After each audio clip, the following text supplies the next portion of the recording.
Hey there, Twins fans. It is 2:24 in the morning, and I'm still awake for some reason. Kind of needed a show, kind of needed to talk to somebody. Hopefully, there's a few of you still awake that want to leave me a message, whether you're watching live on Twins Daily Facebook or YouTube or Twitter. Feel free to leave me a message, and we've got to talk. I mean, let's be honest here. It doesn't get much bigger than this. The Twins today signed right-handed pitcher Chichi Gonzalez to a minor league deal. Oh, that's not what you came here for. All right, let's maybe there's something else that the Twins did today that maybe you want to talk about. Hey, I know. A little breaking news. As of about 12:30 tonight, Mark Berman of Fox 26 in Houston announced that a major league source told him that Carlos Correa had made his decision on where he wanted to play in 2022, and that is going to be with the Minnesota Twins. I almost feel like I have to say it again. The Minnesota Twins. At no point in the offseason did anyone related to Twins fandom think that this was possible. Like, this is a huge deal. The number one free agent. He was expected to get something around 10 years, $350 million. The Twins have signed him to a three-year deal worth $105.3 million. So 35.1 million average. It's also important to note that he does have opt-outs after the first year and again after the second year. And hey, most likely he'll use them. I mean, he's 27 years old, won't even turn 28 until September.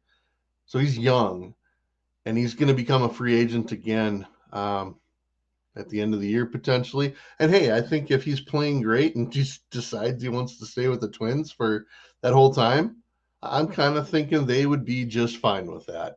So, again, want to welcome your comments. As Anthony says here, um, let's get that comment up there. Anthony says, let's go. Carlos Correa, Twins going for it all. Thank you for your comments. Again, if you're on Facebook or YouTube watching this live, you can absolutely join this conversation. Let me know, and I will be able to include your comments. Or hey, if you wanted to actually come on live and you're semi-sober, feel free to do that. Reach out to me and let me know, and send me an email address or something via Twitter or something, and I will try to get you a link so that you can also join this conversation. Because this doesn't happen, does it? Wow. Carlos Correa is a Twin. Now, in my story here, if I click into here at Twins Daily, please be sure to go to twinsdaily.com. We've got lots of news on the story itself, but we've talked a little bit about the deal, the opt-outs. Holy wow. Again, Mark Berman was the one that announced it. 3 years, 105.3 million, the highest average annual value of all major league infielders. Jeff Passan, of course, he's kind of been the main guy this offseason, along with Ken Rosenthal. He verified the deal soon after, and like he said in his tweet, and the top free agent of the winter goes to Minnesota in a stunner. In this March Madness time, I mean, this might be the biggest news of the entire off season. I mean, this might be the craziest thing we hear all off season. Again, as Jace says, I'm just blown away. Can't believe they actually did it. Literally speechless. I don't even care if it's only for 1 year. And that's an important aspect to this. Obviously the Twins wanted talent. As we've said all along, you don't go trade Sonny Gray for you don't go trade Sonny Gray or Chase Petty for Sonny Gray and then not try to compete. They opened up some dollars to by trading the contract of Josh Donaldson to the Yankees earlier in the week. Got that salary relief. And it sounds like this thing came together pretty quickly, almost like news came out that Carlos or that Trevor Story was likely to sign elsewhere, that he was maybe going to the Giants, maybe going to the Red Sox, willing to change positions, all of that. So it's really interesting. My immediate reaction was this can't be real. Like I wanted to check the Twitter verifications. I wanted to look around and get a second source, but it came pretty quick. And again, Carlos Correa is going to be a Minnesota Twin. So again, for those just joining, we started here about 5 minutes ago. My name is Seth Stoles of Twins Daily and twinsdaily.com. Be sure to check out the site at twinsdaily.com. Leave your thoughts and comments there in the comments section. It's going to be interesting for sure. So be sure to do that. Let's jump back into this article and keep your comments coming in. As Zach points out, they backed up the Sonny Gray move for sure. For sure. And they may not be done. They probably aren't done. And that's what's really exciting about this whole thing. Yeah, this is also important if we go to Twitter. And I'm going to go to Carlos Correa's Twitter page. Actually, let me, bear with me here. I'm kind of on my own here, and we're just kind of having fun with this. Certainly, we were not expecting this news today or tonight. Certainly not at 12:30 a.m. So hopefully you're enjoying the news. I certainly am. But if we go to Twitter and check out Carlos Correa's Twitter page, let me blow that up here a little bit. You can see that he has got, and I'm going to make this a little bigger. This is his verified account. He's got Target Field in there already. Whoops. Let me close that up. JD Cameron, by the way, is writing a follow-up to our article, and he's going to write a little deeper analysis. So be expecting that in the morning when you get up, or maybe even sooner. He probably wants to sleep as well. So Correa putting it on his Twitter background, as Jason alludes to. Thank you for reminding me of that. That's pretty exciting. So what are the Twins getting in Correa? I mean, again, he's 27. Won't even be a free agent until, he won't even turn 28 until, minimize that again. Again, bear with me. I'm kind of on my own. I'm still kind of, surprised, as others have said, speechless by this move a little bit. His name kind of came out of nowhere. So again, feel free to ask questions. What this means, what a lineup might look like. I mean, there's so much to consider here, but he won't even turn 28 until the end of September. We're talking about a guy that in his 7 years has hit a combined 277 with a 356 on base percentage, a 481 slugging, and 837 OPS, which is 27% better than league average. In 2021, he probably had his best year. He was an all-star for the second time. He won a Gold Glove, and clearly the defensive metrics back that he deserved to win that Gold Glove. He's very good defensively, but he also hit 279, got on base 36.6% of the time, added 34 doubles to go with 26 homers and 92 RBIs. So certainly right there with his best years. Now, if there's any concern, he played in 148 games in 2021, played in 58 games out of the 60 in 2020. In 2019, he did have an injury and missed about half of the season, playing in 75 games. So he's had some injuries in his past, but, certainly nothing I don't think that they need to worry about. I think this is a fairly clear comment, as Devin Shaw writes here. Huge upgrade over Andrelton Simmons, who, of course, this week signed a 1-year, $4 million deal with the Chicago Cubs. And I would think that is a very true statement, Devin. I think we can all agree that he is an upgrade from Andrelton Simmons. So, yes, thank you for that. Let's see. Bonus. Andrew says John Bonus is going to have a good morning. Well, he's been sending messages, like assuming that we'd all be sleeping, but I know that Nick and Parker have been up, and John is, in Europe, but he's probably listening to this right now. But yeah, he was pretty excited. Some of the words that have come out are a little bit surprising. So again, if people want to join, feel free to leave your comments. We're going to be joined hopefully by a few other Twins Daily writers if they're still awake, and we'll be sure to add them as we go along here too. Just kind of wanted to continue the Gold Glove. The other thing is he's been in the big leagues for 7 years, and he's been in the playoffs 6 of them.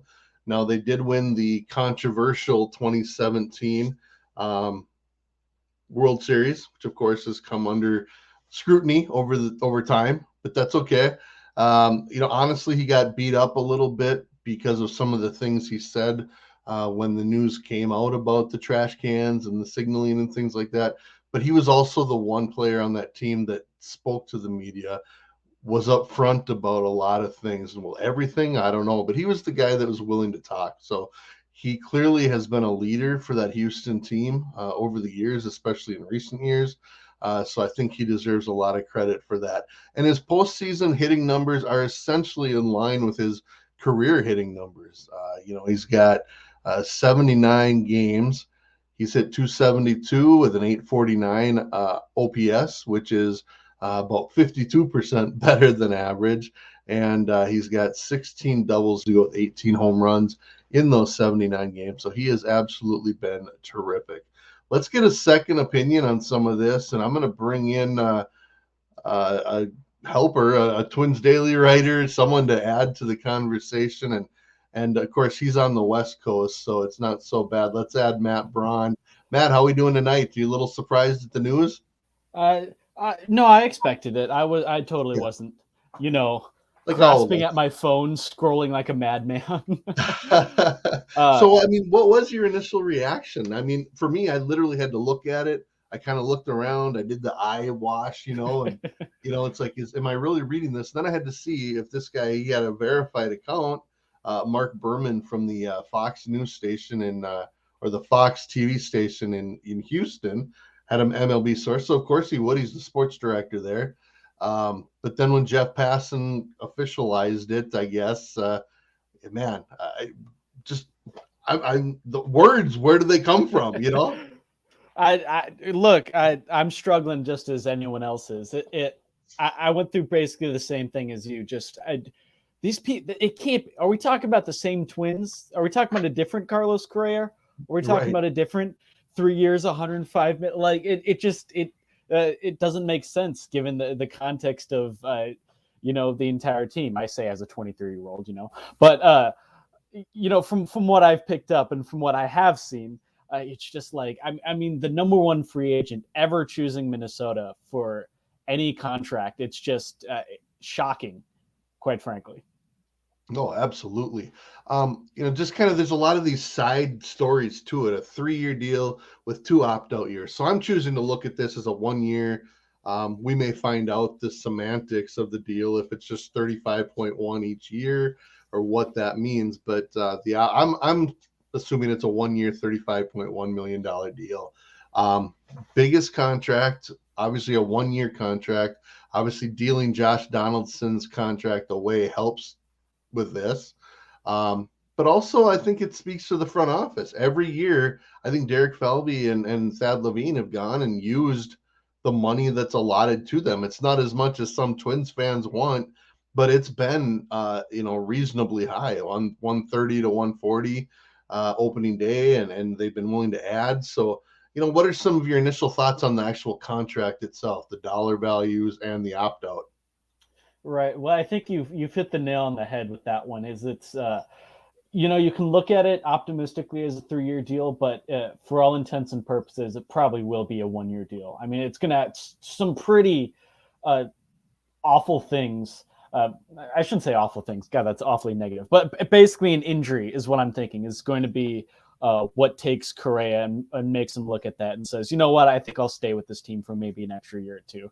Because I assume from his mindset, from Boris, who was his agent, is they're just like, look, for whatever reason, teams weren't just giving in, There were a lot of good shortstops. A lot of teams were able to pick up their guy.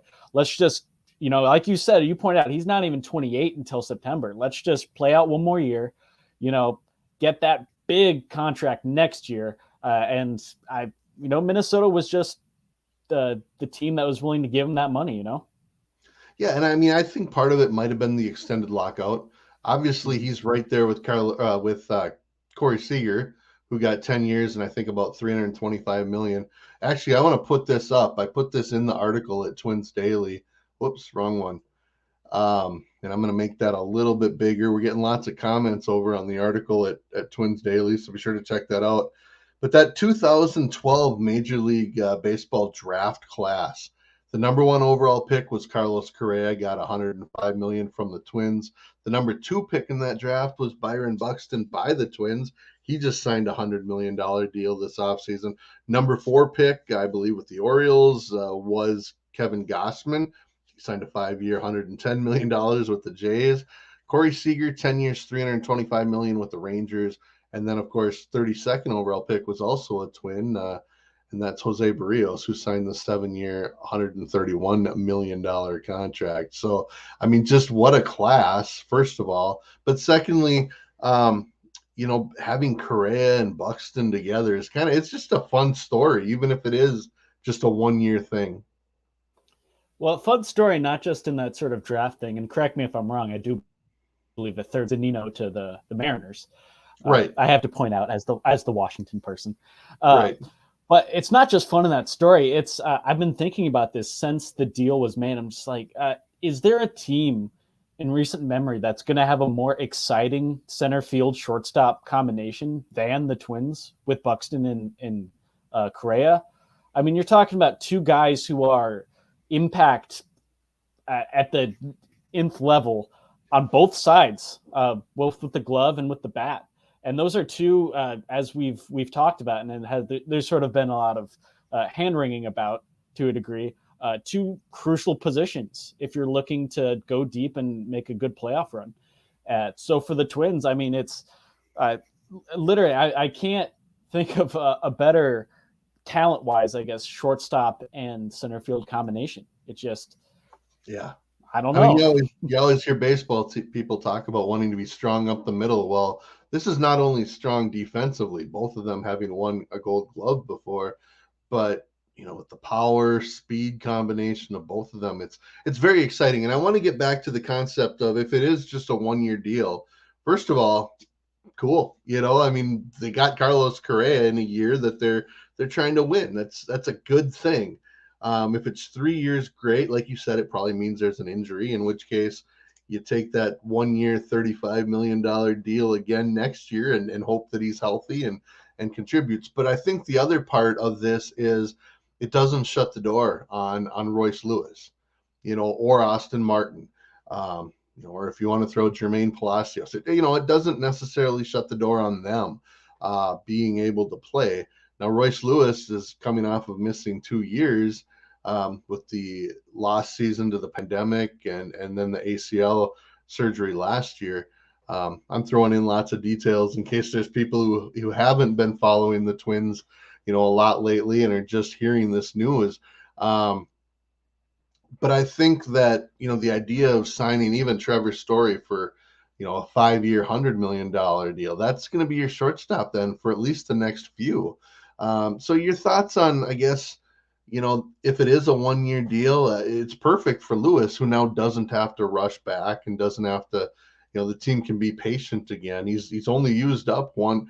This is his first option year. So, he's still so young that I think overall this is a good thing. And yet it still tells him that the Twins believe in him. Right. I think that's a good point. Because again, that's been sort of one of the main topics of this offseason is, well, just who is going to play shortstop, and are either Martin and Lewis, are they capable of playing shortstop? Martin, I think we've more or less come to the conclusion probably not, while Lewis has, because we haven't seen him as much lately or at all, quite frankly, it's right. More of an open question. So with Lewis especially, I think you're right there. You can look at him and you say, look, you go to Double-A, eventually make it to Triple-A. don't worry about it. You don't have to make the majors. We're not going to be in need of some assistance because, we signed Jose Iglesias and it turns out he forgot how to hit, right? It's like Right. we have a bona fide stud, lock it in, forget about it. So you just don't worry about anything. And whenever, you show the capability to play at the major league level, we'll call you up. And if it play that shortstop because Correa left, it's that shortstop. Play at third base because something else happened there, it's there. So I think you're right in that respect. It doesn't block anyone, really. You have so much flexibility in this, in just an incredible way. I mean, it really is a dynamic sort of deal in a lot of ways. Yeah, no, this is exciting, and I see now that Corey Provis is telling Twins territory to wake up to the news of this, and I'm thinking a lot of people are going to wake up and go to twinsdaily.com or wherever you get your news from and see this news and hopefully be excited. It's just something that the Twins are just happy. They have to be happy about. Obviously, the lockout helped this happen. If there was a regular offseason, he's going to get that 10, 12-year deal, just like Seager. But the fact that he's so young and so talented, like you mentioned, Matt Braun, he can go back into free agency next year, still as a 28-year-old, younger than most free agents, and still get that contract. So again, thanks everyone for listening. We're going to be on maybe another 10 minutes. I kind of don't want to keep this going too long, and I also need to sleep at some point here. But I think that this begs the question of, kind of what's next. And there's a few questions I want to bring this up to because I appreciate the people that have left their comments. And again, feel free to do so. Jace points out here, even after this signing, do you think we go after one of the A's pitchers still? I want to add a few more here. Zach says, Gray, Bundy, Ryan, Ober, Dobnik is not a rotation you roll with, paying Correa and Buxton. I think that's a very fair comment. Let's just see here if there's anyone else here. And again, I think there are, but if I missed yours, I apologize. Here we go. Jason says, this is a brilliant move by the Twins front office. If the Twins trade for Montas or Manaea, again, those Oakland guys, they should contend. If they don't, they can trade him for a haul of prospects before he opts out. Kind of a win-win for the Twins. So let's assume that doesn't happen. We don't want them to have to trade him for prospects at the deadline.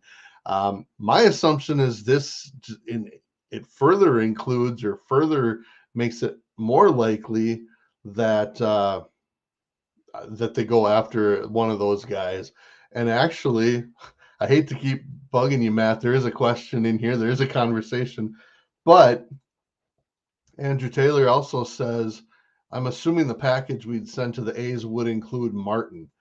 And I don't think that the package necessarily for a Manaea certainly wouldn't include Lewis or Miranda or any of the top guys. I don't think, or they shouldn't.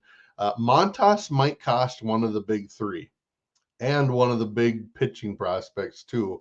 And maybe this takes away the burn if you potentially add a Austin Martin to this deal. So that's a lot of background information. And again, appreciate the comments that people have left. I'm going to let Matt talk again. And just generally, what do you think? Do you agree? Do you think this kind of signifies that they have to make a move at this point? I mean, it'd be kind of hard with even given the weirdness of, say, the Yankees deal that they made. It'd be hard to trade for Sonny Gray and sign Carlos Correa and say, no, we're still going to punt for 2023. I mean, that just from a strategic point of view, like you said, if you want to be real pessimistic and sign a guy just basically as prospect bait, I could kind of see someone doing that. But I mean, there's so many more like real. I mean, that's basically like an out of the park move. That's a move I make in my video game because there's like real human elements to this of fan excitement, of relationship building that you're just like, that's so far beyond the pale. You wouldn't even want to conceive of such a thing. Now, as far as trading for a starting pitcher, I mean, I'm in full agreement. I think you're looking at one of those Oakland guys, and you're like, yeah, we bring him on. If it's Montes or if it's Manaya, I've been intrigued so far that Oakland's fire sale has included a lot of guys in return that are either major league ready or have played at the major league level, which is Mhm. sort of interesting. I think when you think of a team going into a rebuild mode, you think of they'd want to acquire guys more like Chase Petty, who we gave up to the Reds, who are a little bit farther out, but you can sort of better plan that out. You say, well, we don't have to pay him now. We can pay him in 2-3 years once he comes up to the majors with this crop. But they're actually focusing. Christian Pache has played in the majors. Shea Langeliers is close there, and a bunch of other guys off the top of my head I can't name. So maybe it is Austin Martin because he is close. Maybe it is, I don't think Lewis, but maybe it is someone up there. Even just popped in my head, maybe they take Trevor Larnach. I don't know. But it does seem like that they aren't necessarily beholden to specifically, okay, look, let's just look through your lower guys and let's take one of those guys. No, they may want a major league level guy right now. And I could see a package including that. All right, real quick, one more time before we call it good here. If anyone has any last questions about the Correa deal, about pitching, about what this means, get them in now, and we'll answer whatever comes in right now. And then we'll call it a night, or actually it's a morning. It's approaching 3 a.m. here in Minnesota, so oofda, this is going to be crazy. But we do have spring training games. We've had 2 under the belt and another one coming soon. So all is good. It's exciting. And this is really exciting news for the Twins and their fans. Here's a comment from Zach. It says, Martin or Lewis pay it if Montas is the guy. I maybe like the San Diego route more. Take back Hosmer and Myers and get a starter in return. What do you think, Matt? I think that made more sense before they suddenly had 30 million of Carlos Correa money. Uh, I mean, maybe, but I think you really do need that starting pitcher, and I'm not sure what San Diego could offer in that. Because just taking on a Hosmer, first of all, I don't think Hosmer would be a good fit. No. Straight up. First base is Sano's. DH is going to be, what it is, Sanchez. They've already announced that with the sort of rotating cast. I don't think it makes sense. I don't like Will Myers in the corner when you have 18 million corner outfielders like the Twins do. So I don't think that makes too much sense personally. Yep. Look, I thought Isaiah Kiner-Falefa was going to be our starting shortstop, and look where we are now. So maybe that does happen, but personally, I'm not on board with that. Yeah, no, in fact, I'd much rather have Kiner-Falefa as the Twin shortstop than getting Myers or Hosmer. And I don't imagine that they would get, who would they get? Chris Paddock back, or, Musgrove or something like that. Not one of their top guys. And I think that's way too complicated. Let's keep going here. Grant says Carlos isn't even that good. I'm disappointed. I don't really have a good comeback to that because he is really good. You don't feed the troll, Seth.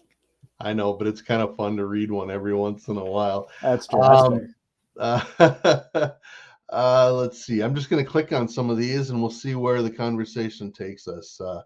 Chris's baseball snack says, so far the Astros are too smart to be a part of a long-term cancerous contracts. Look at the Rangers and Angels, for example.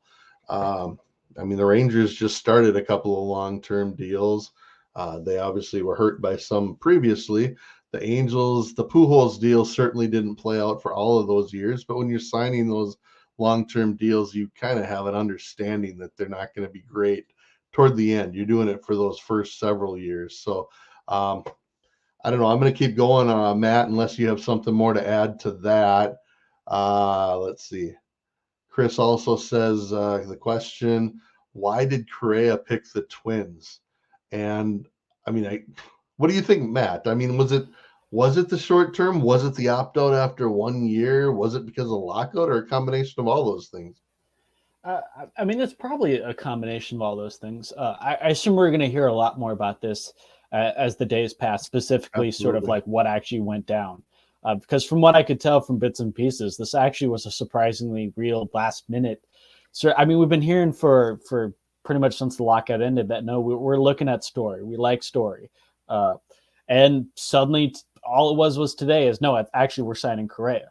And so why does he choose it? Well, happenstance is probably the largest portion. We just were the team that had the most available money and an open shortstop position. I think that's a real big part, especially the reason why Story hasn't signed with anyone yet, I think, is, hey, it's wide open. It's all yours. You know, no ifs, ands, or buts. No one's going to fight you for it. Oh, and by the way, here's $35 million for your troubles. I mean, that'll convince a lot of people to come to play for your team. I do think.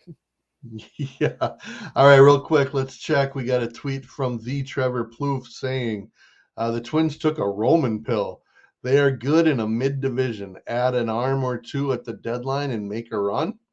Kind of hard to believe or hard to disagree with that being a possibility. So Trevor Plouffe, not Trevor Story, Trevor Plouffe chiming in on that. Trevor Story may be disappointed that one of the teams that was interested is now certainly not in that conversation anymore.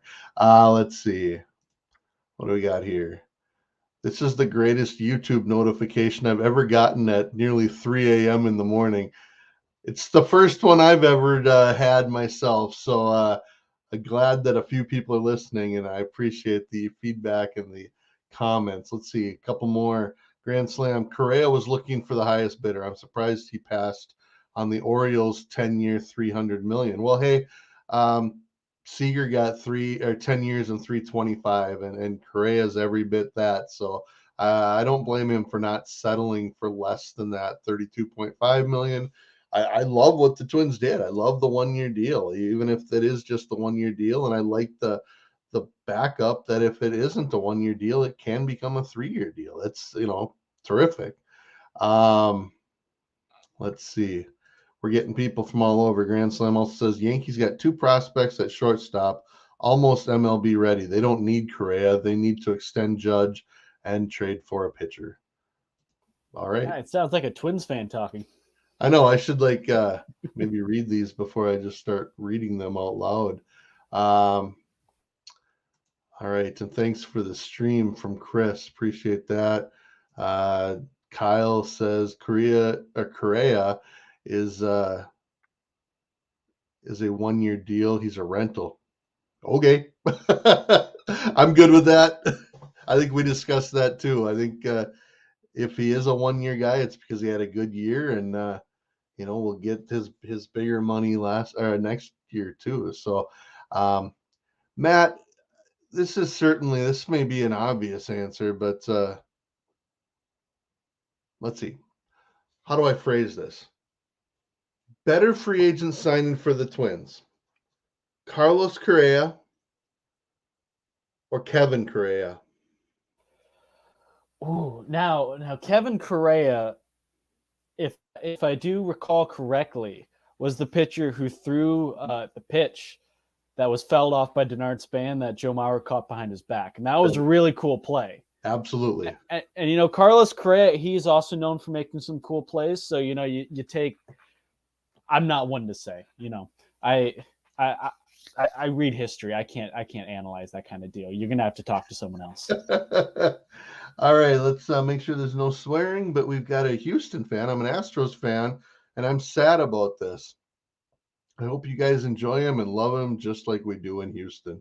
I hope so too, because these types of players don't come around often. And between Correa and Byron Buxton being on the same team, with Jorge Polanco coming off of a big year, maybe Gary Sanchez just needs a change of scenery and he can put up some numbers. Certainly Alex Kirilloff is now healthy. Trevor Larnach, you mentioned earlier, could be around and have a role. Brent Rooker, Miguel Sano could, cut his strikeout rate, or even if he doesn't, he could hit 35 home runs. So, I do think that this lineup, even without Donaldson, and I'm going to miss Mitch Garver like crazy, but I believe in Ryan Jeffers too. So I believe this offense can be good. As we kind of finish up here, Matt, let's first look at the lineup, the batting order, whatever you think might be. What are you most excited about? I mean, do you think this is a team that can potentially score some runs even after losing Donaldson and Garver? Well, I think Correa now offsets that in a pretty healthy way. I think, let's see. I think this lineup as it is, if compared to, say, if you still had Garver and Donaldson, I'd say it's more volatile to a degree with guys like Sanchez and Urshela, who, I mean, Urshela was very good in 2019, 2020. Stuff dealt with injuries in 2021. What kind of player is he? I guess we'll still have to see. Gary Sanchez, I mean, I don't have to say it. He's been up and down since his phenomenal rookie year. Again, maybe it's just a change of scenery. You don't know. So I would categorize it as having more upside, especially now that you have Correa, of course, but more of that downside where, well, maybe Gary Sanchez doesn't do that. Maybe he is perpetually a 95 WRC plus guy. Maybe Urshela, he actually was over his head. Maybe Miguel Sano, so and down the line, you can kind of go. So the TLDR of that, I'd say, is more upside, but also maybe a little bit more downside. Yeah, there definitely, I think, is more variability. But again, I think Correa at the top of the order. Obviously, we all hope Byron Buxton gets a few more innings or a few more games under his belt this year. Mitch Garver missed some time, so again, they need guys like Kirilloff and Larnach and Jeffers and even like a Nick Gordon who's out of options and will probably be, if he makes the team, a role player. But if those guys can step into their new roles and perform, that will help. I like the lineup as it is now. I feel comfortable with it. I think they can score some runs. Kind of question the depth a little bit, but that's every team's going to do that. Let's get to the pitching quick. Matt, what is your ideal? I tweeted earlier today when Twins Twitter was going all upset about Michael Pineda signing with the Tigers, that we've heard a lot about Manaea and Montas from the A's, but we haven't heard much lately about Luis Castillo or Tyler Mahle from the Reds.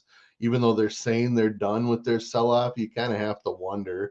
What about, last year there were some rumors about John Means potentially being available with Baltimore.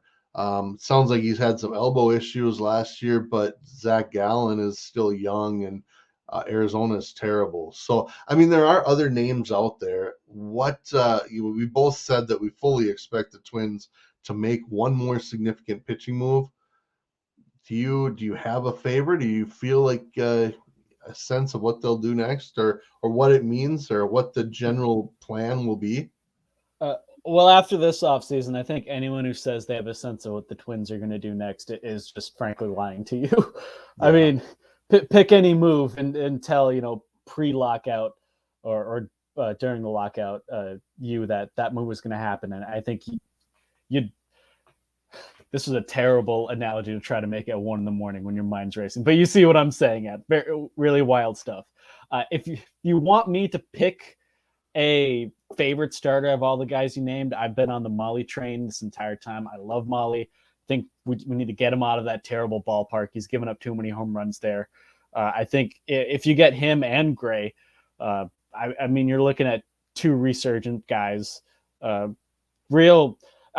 wouldn't categorize either of them as an ace, but how many of them are there? You have enough.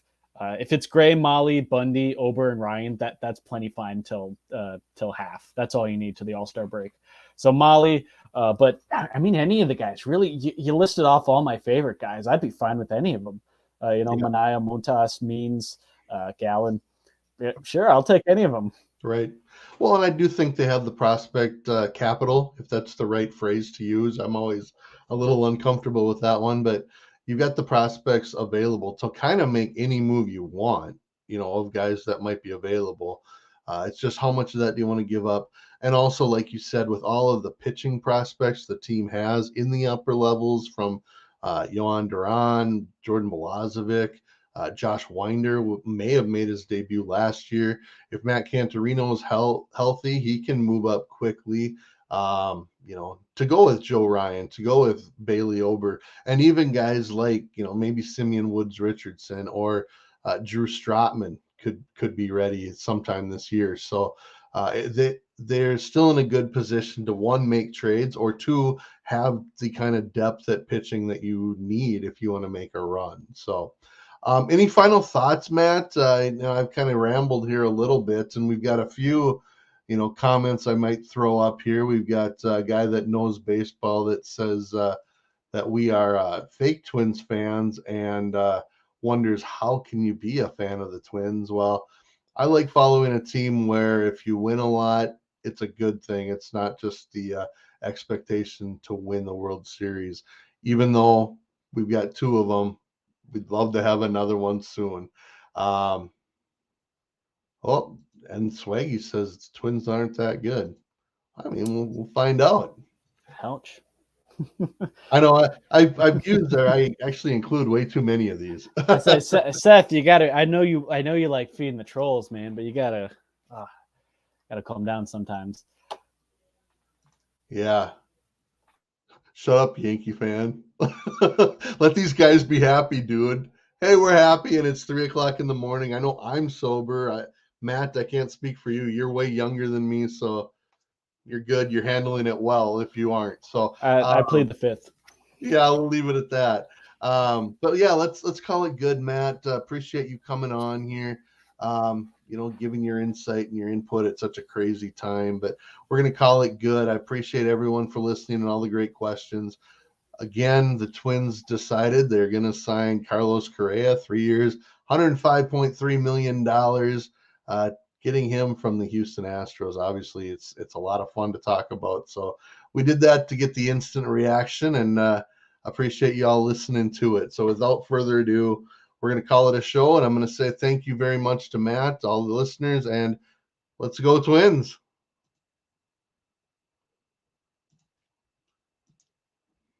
As I hit the wrong button.